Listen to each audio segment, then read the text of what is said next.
I've been a preacher for more than 30 years. I've studied and taught through the book of Genesis many, many times in churches all around the world, and I've trained pastors in the skills of interpreting text. You translate Elohim in the plural, it all makes sense. But what we actually have is a conflict among the sky people, among the powerful ones, over how intelligent the human species is to be. We've read stories of brutal colonization and ill treatment of human beings as a story of God and God's behavior. We've come up with a picture of God that is completely distorted. The Apostle Paul described God as the source of the cosmos and everything in it, that in which we all live and move and have our being. You go to the mistranslation of the Elohim stories and you've got a God who's brutal, violent, can genocide people, will slaughter people who are actually trying to serve him. It's a monstrous deity we've created by mistranslation, and you can draw a straight line from that to all kinds of violence and abuses that we've justified in the name of God. And that comes down to mistranslation. When I talk about Bible translation, people might say, well, that's a bit of a rarefied topic, isn't it? But the implications of getting it wrong are enormous, and they have been through the ages. As I've studied theology and world mythology, I've realized that dragons occur in ancestral narratives all around the world. You go to Egypt, and their dragon was Akek. And then in Mesoamerica, you've got Quetzalcoatl, Cucumatz, Kukulkan. In Georgia, you've got the Colchis. In Portugal and Spain, you've got the Coca. You've got the Cuchedra, the Ikuchi, the Curachu. The shape of the stories is very similar from culture to culture. And they talk about a time when our ancestors were ruled over by entities that were not human. They are reptilian. They destroy people using fire, and they use the humans as their workforce to supply them with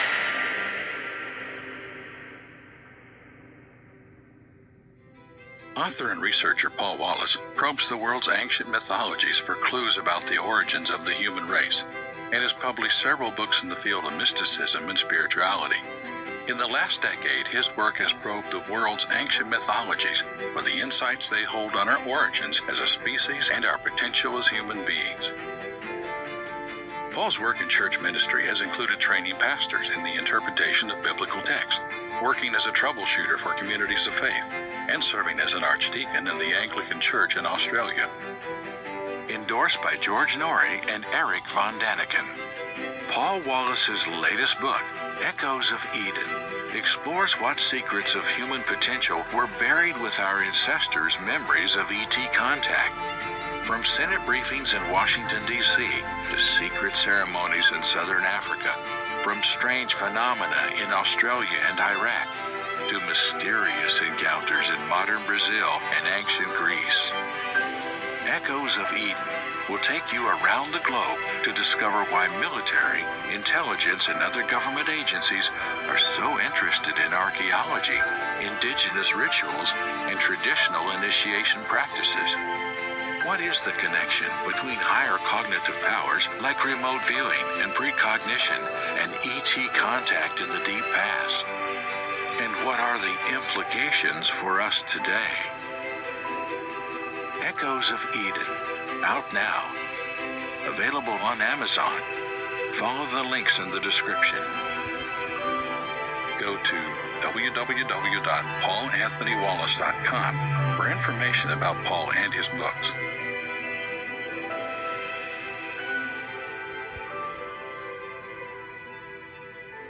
We've had 2,000 years in which the question of ET contact, paleo contact, a populated universe have been completely taboo. In the beginning of Christianity, it was not. There were very significant church fathers who taught what I'm teaching in my Eden series and believed in a populated universe, also believed that our development as a species was aided by interventions from ET demographics. They read the Hebrew Scriptures, the Old Testament, through that lens. And they had learnt that from Plato, who was writing nearly half a millennium before Christianity. So when Christianity began, it was a kaleidoscope of experiences and ideas and theologies, and it included this narrative of ancient ET contact. Unfortunately, as the Roman Empire hijacked Christianity and morphed it into the Department of Religion, the Imperial Department of Religion, it silenced some of these more interesting narratives, and it narrowed Christianity down to this orthodoxy with God and the emperor at the top, the bishops and the senators in the middle, and then the priests and the people at the bottom, praying and obeying. And some of these more empowering texts that spoke about these more interesting phenomena were excluded from the canon.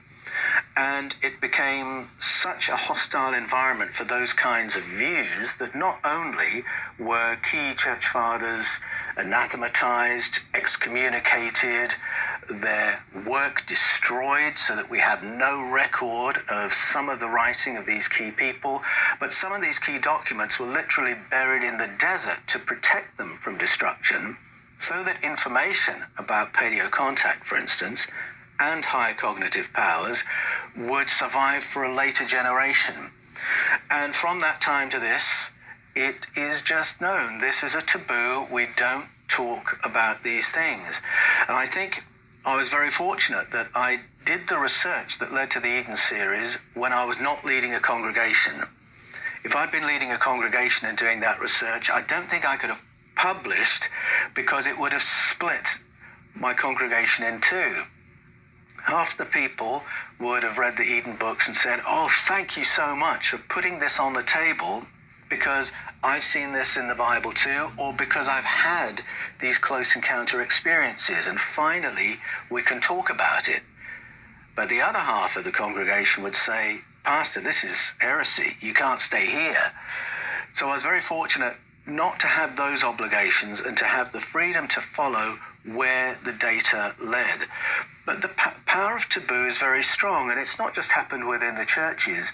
Our governments had official policies of debunking the UFO and ET contact phenomena for best part of 70 years.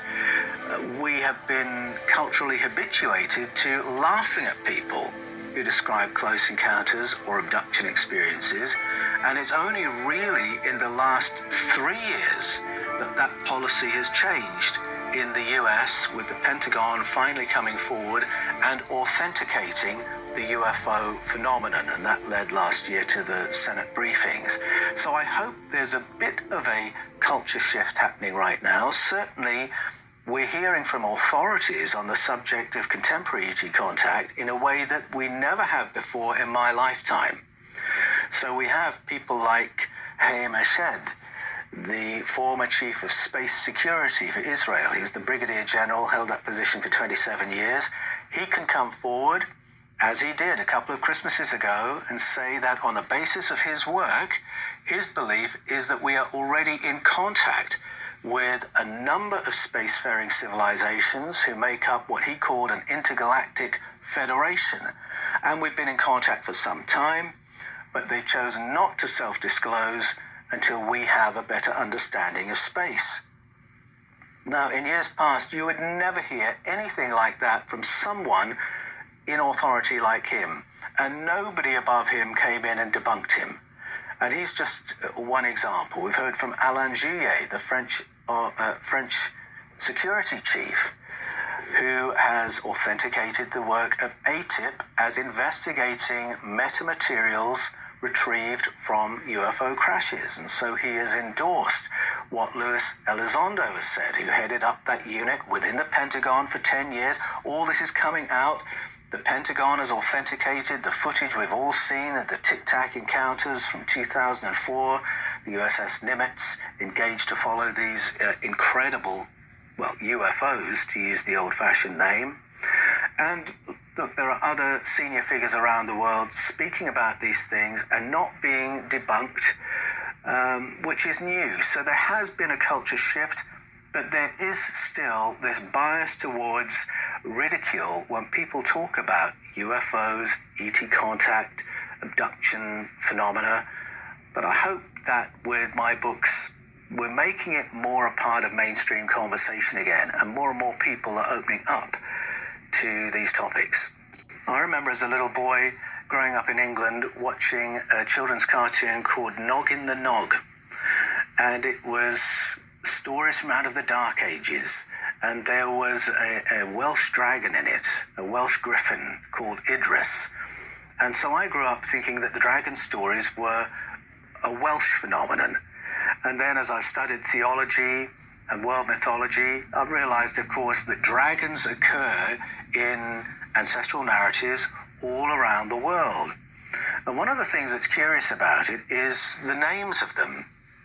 So you go to Egypt, and their dragon was Akek. And then in Mesoamerica, you've got Quetzalcoatl, Cucumat, Kukulkan. In Georgia, you've got the Colchis. In Portugal and Spain, you've got the Coca. You've got the Cuchedra, the Ikuchi, the Curachu. And I don't know if you spotted, but there is a phonetic similarity across all those names.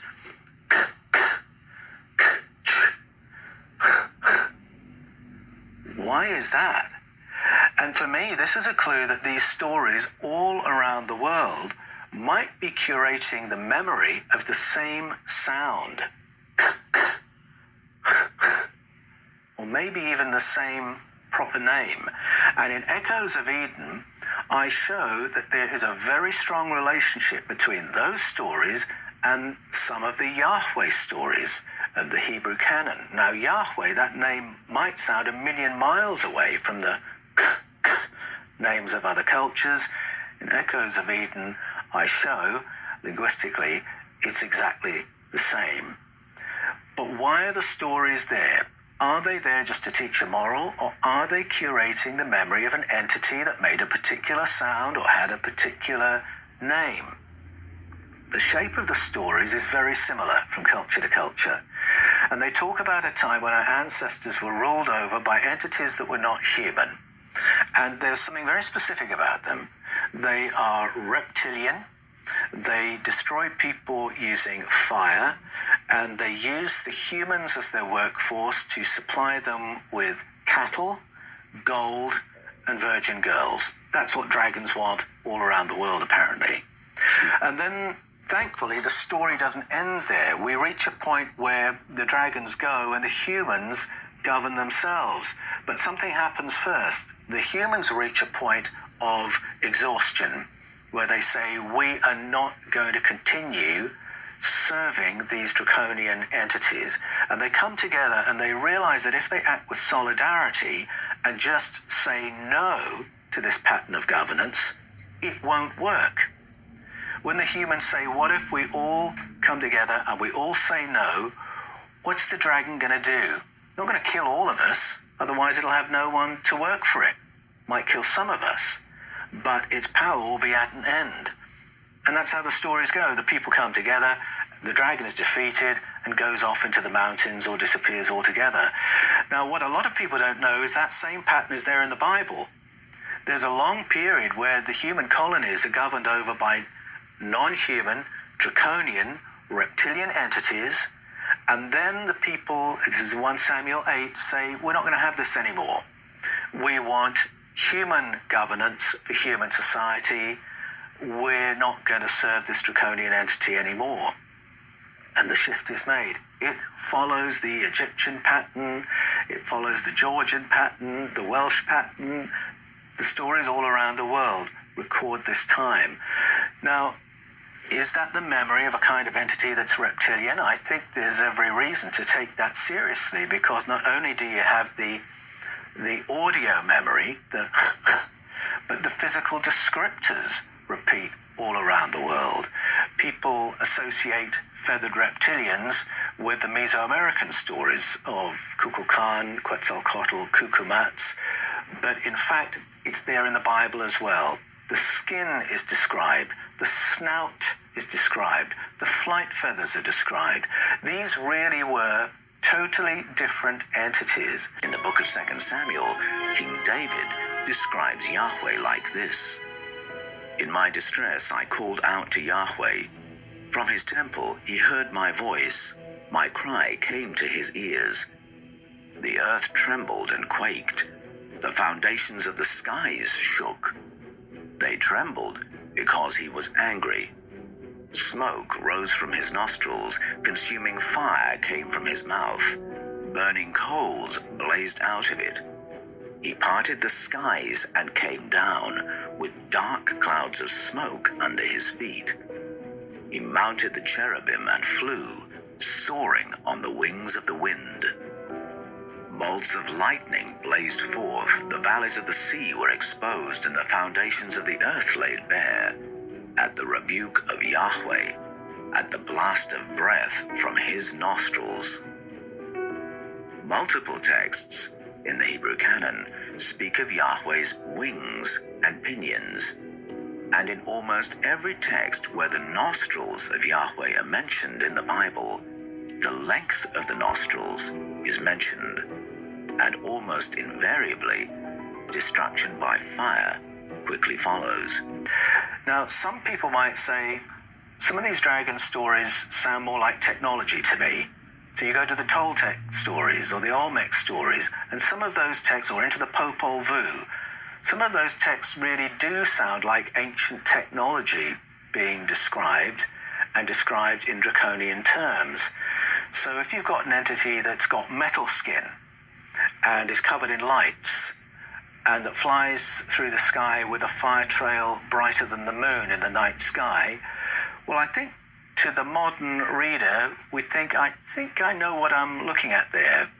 But there are other texts where the biological nature of these draconian beings is very, very clear. So right across the board of the dragon stories, I think if we bring our contemporary frameworks to them, it's not hard to recognize we're talking about extraterrestrial beings and extraterrestrial technology. You've recently been in contact with best-selling Italian author, researcher, and highly regarded translator Mauro Bellino. Mauro Bellino is a scholar of ancient Hebrew. For many years, he worked for the St. Paul Press in Rome, translating with great precision the literal meaning of Hebrew words for Vatican-approved interlinear Bibles. Providing the interlinear meaning is a very exact discipline. The scholar must be rigorous in avoiding any kind of interpretation of the word, and give only the literal etymological meaning of each word part. So when you hear academics like Mauro coming to the same conclusions, do you think that people will start to take this translation work more seriously? Well, I certainly think it is interesting when different writers on the basis of different research are coming to very similar conclusions. And I certainly found it encouraging when I had written Escaping from Eden to discover Mauro's work and realize he'd come to very similar conclusions to me, and from such a solid basis in Bible translation.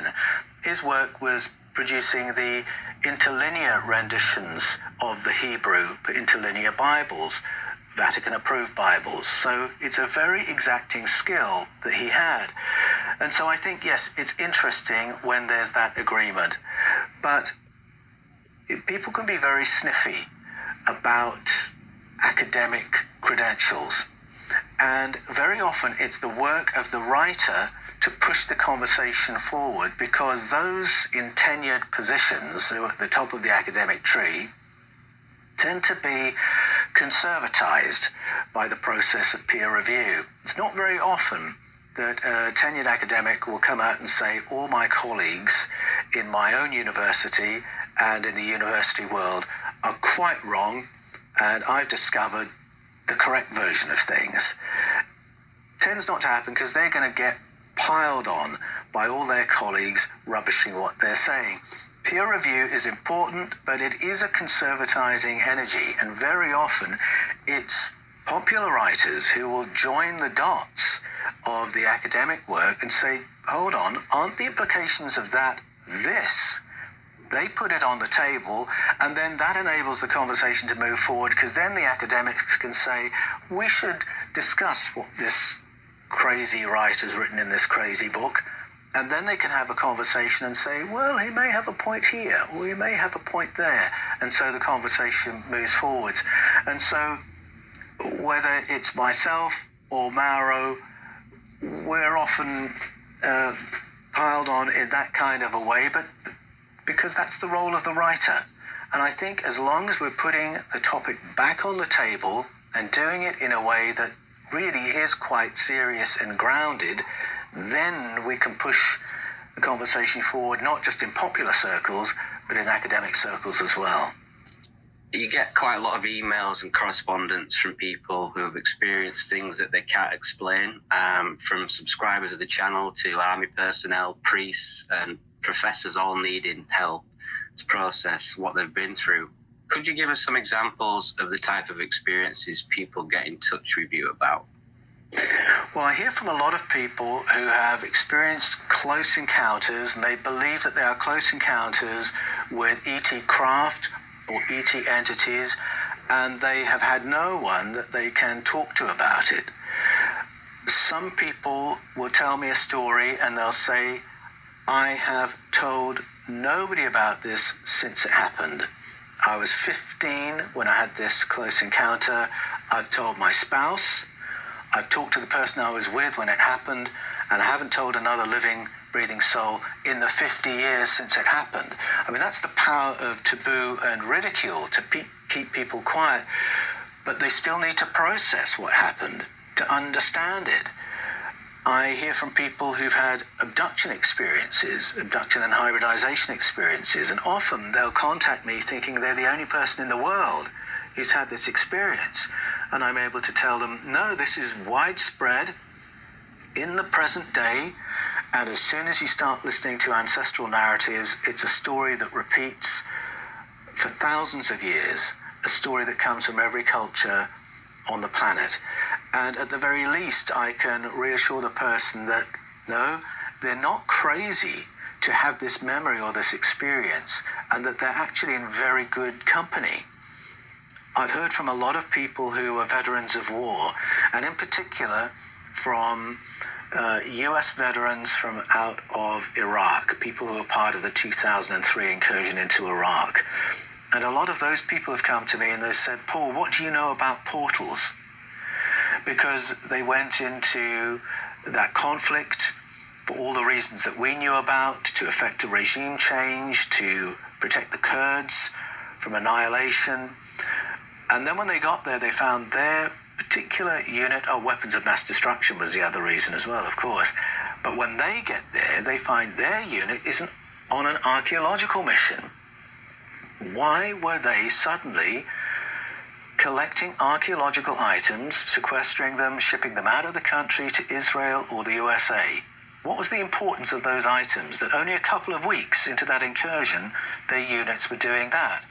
And so they come back asking questions. What is there that's so important? What is the history of that region? And that takes them to stories from out of ancient Sumeria, Babylonia, Arcadia, and Assyria. And the portals question comes up because the conversation among those who were there is that that was one of the key things. They were there to sequester, or at least to encircle and protect in some kind of a way. And so people ask me, what is the credibility of that? What is the credibility of claims that there would be an ancient portal in Iraq?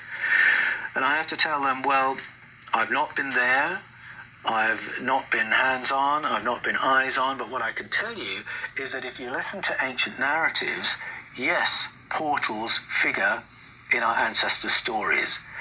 If you look at the work of NASA, NASA has been investing millions and millions of dollars into analyzing portals and wormholes for nearly more than 30 years now.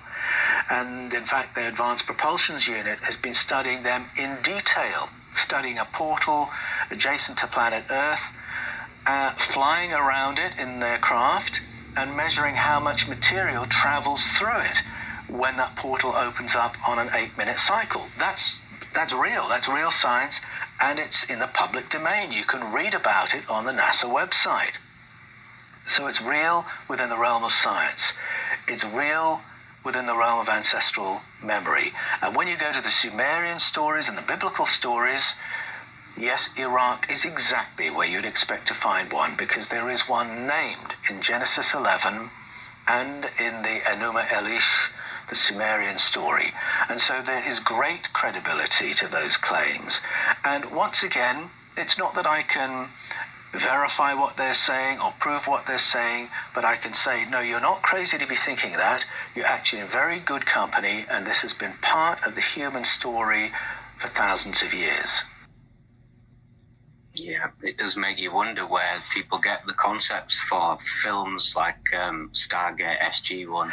There is so much real information, I think, in the world of fiction. If you look at the more recent Marvel Universe movies, that is full of Plato. And that's because the writers know Plato and are deliberately retelling the ancient stories. And so there's a lot of that happens in script writing, where ancient story is very skillfully recycled and retold for a contemporary audience. And Marvel Universe would be one example of that. When you go to Star Trek and Star Wars, you've got that aspect, and then you've also got privileged information that was leaked to some of the script writers. And then you've also got channeled information that I believe has come through contact. What other types of experiences do you hear from people?